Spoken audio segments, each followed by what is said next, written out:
आप देख रहे हैं स्टडी नेशन। मैं हूं अरविंद और आज बात करेंगे सत्ताधारी पार्टी भारतीय जनता पार्टी की और प्रधानमंत्री नरेंद्र मोदी की। नरेंद्र मोदी जब से तीसरी बार भारत के प्रधानमंत्री बने हैं, लगता है प्रधानमंत्री मोदी पर राहु काल लग गया है, या यूं कहिए कि बीजेपी पर राहुल की महादशा चल रही है। अब चौंकिए नहीं, राहुल गांधी इस बार जब से संसद में आए हैं, कांग्रेस पार्टी की लोकसभा में ताकत बढ़ी और विपक्ष की भी लोकसभा में ताकत बढ़ी। राहुल गांधी विपक्ष के नेता, लीडर ऑफ अपोजिशन भी बन गए और राहुल गांधी ऐसा कोई मौका नहीं छोड़ते हैं जब वो सत्ताधारी दल और प्रधानमंत्री को संसद में या संसद के बाहर घेरते ना हो। 2024 के लोकसभा चुनाव में कहां तो बीजेपी 400 पार का हसीन स्वप्न देख रही थी, लेकिन भारतीय जनता पार्टी को साधारण बहुमत भी न मिल सका और उसे सरकार बनाने के लिए बैसाखियां लगानी पड़ी। राहुल गांधी ने इसे टेक्टोनिक शिफ्ट अर्थात ऐतिहासिक बदलाव बताया और दावा किया कि बैसाखियों पर टिकी मोदी सरकार 3.0 ज्यादा नहीं चलेगी और स्वयं के अंतर विरोधों के चलते गिर जाएगी। इसके अलावा राहुल गांधी ने विभिन्न कई मौकों पर सरकार को पूरी तरह से घेरने की कोशिश की ताकि सरकार को जनता की अदालत के कटघरे में खड़ा किया जा सके। और सबसे पहले आया चुनावी गड़बड़ी का मुद्दा। बिहार से शुरू की गई वोट अधिकार यात्रा में राहुल गांधी ने आरोप लगाया कि मतदाताओं की सूचियों से लाखों नाम हटाए जा रहे हैं और ये नाम SIR के नाम पर हटाए जा रहे हैं। इससे पहले राहुल ने अपनी प्रेस कॉन्फ्रेंस में कर्नाटक की बेंगलोर सेंट्रल लोकसभा की एक विधानसभा सीट महादेवपुरा के बारे में देश को बताया कि किस तरह से वहां पर 1 लाख वोटों की चोरी की गई। और राहुल गांधी ने जो सबूत प्रेस कॉन्फ्रेंस और देश की जनता के समक्ष रखे, उससे सीधा सीधा भारत का चुनाव आयोग सवालों के घेरे में आ गया और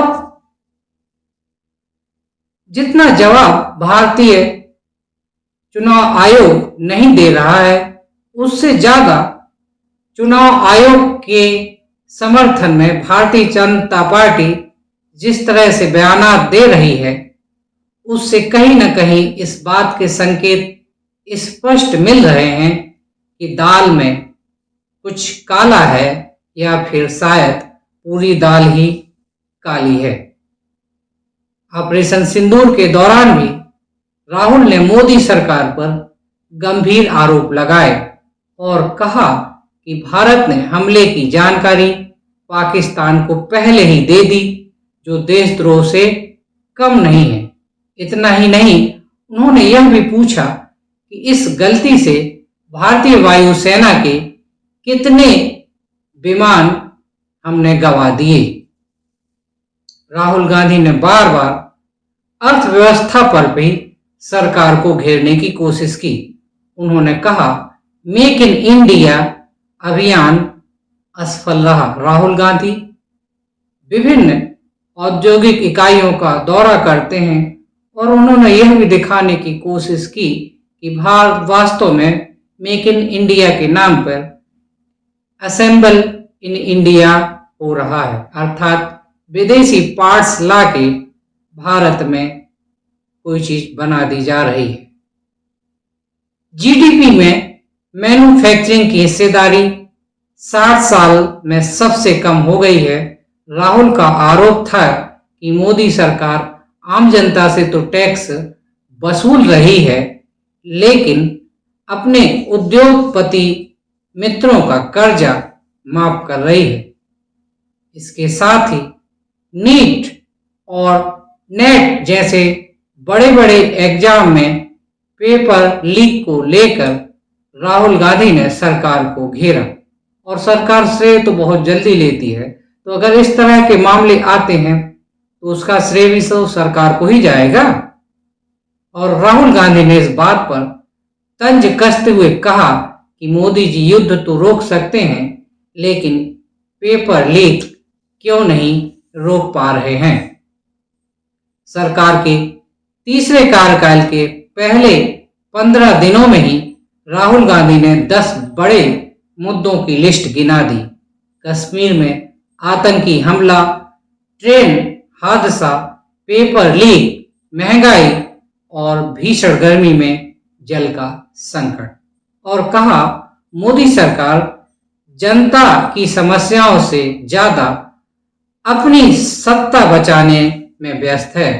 राहुल गांधी बार बार चेताते हैं कि संविधान और लोकतंत्र खतरे में है। सेव द कॉन्स्टिट्यूशन रैली में उन्होंने कहा कि बीजेपी का असली एजेंडा संविधान बदलना है और यह देश के लिए सबसे बड़ा खतरा है। जम्मू कश्मीर में भी राहुल गांधी ने सीधा हमला मोदी सरकार पर बोला और कहा कि आर्टिकल 370 हटाना सिर्फ अडानी और अंबानी जैसे बड़े उद्योगपतियों को फायदा पहुंचाने के लिए किया गया था, जबकि कश्मीर की जनता बेरोजगारी और असुरक्षा के साथ जी रही है। तो ये रहे राहुल गांधी के वो बड़े हमले जिससे मोदी सरकार को राहुल गांधी ने बार बार घेरने की कोशिश की है। कभी चुनावी गड़बड़ी और कभी अर्थव्यवस्था तो कभी राष्ट्रीय सुरक्षा और संविधान के सवाल पर राहुल गांधी ने मोदी सरकार को बार बार जनता की अदालत के कटघरे में खड़ा करने की कोशिश की है। राहुल गांधी और पूरा विपक्ष का काम ही है जनता के सवालों को और सरकार से सवाल पूछना। भारतीय जनता को ये चाहिए कि हर मुद्दे पर वो निष्पक्ष भाव से, बिना किसी दलगत भावना से ऊपर उठकर, फैक्ट्स को जानकर सच्चाई को स्वयं परखे, न कि किसी व्हाट्सएप यूनिवर्सिटी के मैसेज से, बल्कि निष्पक्ष स्रोतों से मामलों की सही जानकारी ले और अपनी राय मोदी सरकार के बारे में बनाए। आज का कार्यक्रम आपको कैसा लगा, इस बारे में अपनी राय कमेंट में दीजिए। साथ ही हमारे वीडियो को लाइक करिए और शेयर करिए। और आप सभी से रिक्वेस्ट है कि हमारे चैनल स्टडी नेशन को सब्सक्राइब करिए।